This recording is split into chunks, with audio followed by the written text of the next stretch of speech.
మీ business ఏదైనా మీ ఊర్లో promotion చేయాలంటే అది సుమన్ టీవీతోనే సాధ్యం. ఇప్పుడే సంప్రదించండి.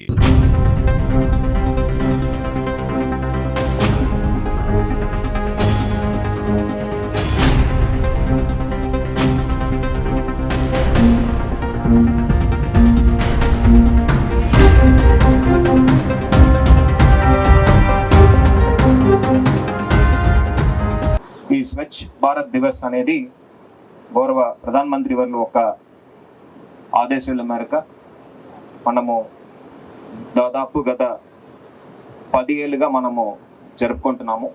2017 నుంచి మనము స్వచ్ఛతా హీ సేవ అనే కార్యక్రమం సెప్టెంబర్ నెలలో సెకండ్ ఫోర్త్ నైట్ మనము జరుపుకుంటున్నాము. ఈ కార్యక్రమంలో భాగంగా వివిధ యాక్టివిటీస్ మనము టేకప్ చేస్తున్నాము. దీంట్లో ఈ సంవత్సరం తీసుకుంటే క్లీన్లీనెస్ అనేది ఒక యాక్టివిటీగా కాకుండా మన ఒక సంస్కారంగా కల్చర్గా మారాలని, మన ఒక బిహేవియర్గా మారాలనే థీమ్తో మొదలుపెట్టి ఈరోజు చివరి కార్యక్రమంలో మనం ఉన్నాము. దీంతో క్లోజ్ చేయడం కాదు, ఈ కార్యక్రమం అనేది కొనసాగుతూ వెళ్ళాలి. ప్రతి ఒక్క పౌరుడిలో ఈ స్వచ్ఛత గురించి అవగాహన రావాలి, వాళ్ళ ఒక బిహేవియర్లో మార్పు రావాలని అనే ఉద్దేశంతో మనము ఈ యాక్టివిటీని ఇంటింటికి తీసుకువెళ్ళాలి. ప్రజలు కూడా దీంట్లో భాగస్వామ్యం అవ్వాలని ఈ సందర్భంగా మనవి చేస్తున్నాను. ఈ 14 రోజుల్లో టేకప్ చేసిన కార్యక్రమంలో ప్రధానంగా స్వచ్ఛతా భాగీదారి అని ప్రజల్ని భాగస్వామ్యం చేసే అడ్వకసీ ప్రోగ్రామ్స్ మనం చాలా చేసాము.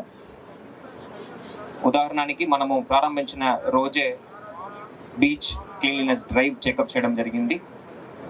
దాంతో పాటు ఎన్నో కార్యక్రమాలు గత 14 రోజులు మనం చేపట్టాము. దాని ద్వారా రాష్ట్రంలోనే మంచి కార్పొరేషన్గా మనము ఈరోజు గుర్తింపు పొందడం జరిగింది. దీనికి ముఖ్య కారణం, ప్రధాన కారణం మీ ఒక కృషి.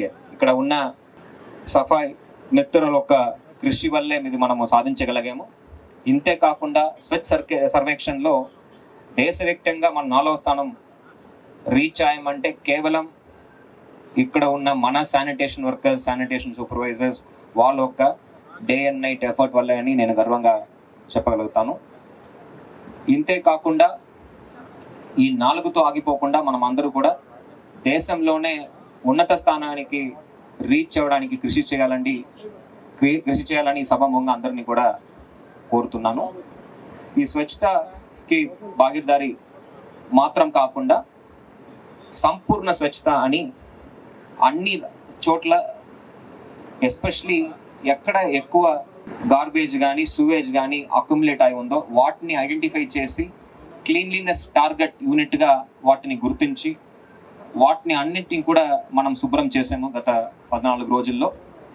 ఇది ఇక్కడతో ఆగిపోకుండా ప్రతి వార్డ్లో, ఇక్కడ పంచాయతీ నుంచి కూడా కొంతమంది సిబ్బంది ఉన్నారు, సో ప్రతి పంచాయతీలో కూడా ఇలాంటి క్లీన్లీనెస్ టార్గెట్ యూనిట్స్ని మనం ఐడెంటిఫై చేసి రాబోయే మార్చ్ 2025 లోపల ఎక్కడ ఇలాంటిది ఉండకుండా, ఇలాంటి క్లీన్లీనెస్ టార్గెట్ యూనిట్స్ జిల్లాల్లోనే ఎక్కడ ఉండకుండా మనం చేయాలని ఇక్కడ మనం అందరూ కూడా సంకల్పం చేయాల్సిన అవసరం ఉంది.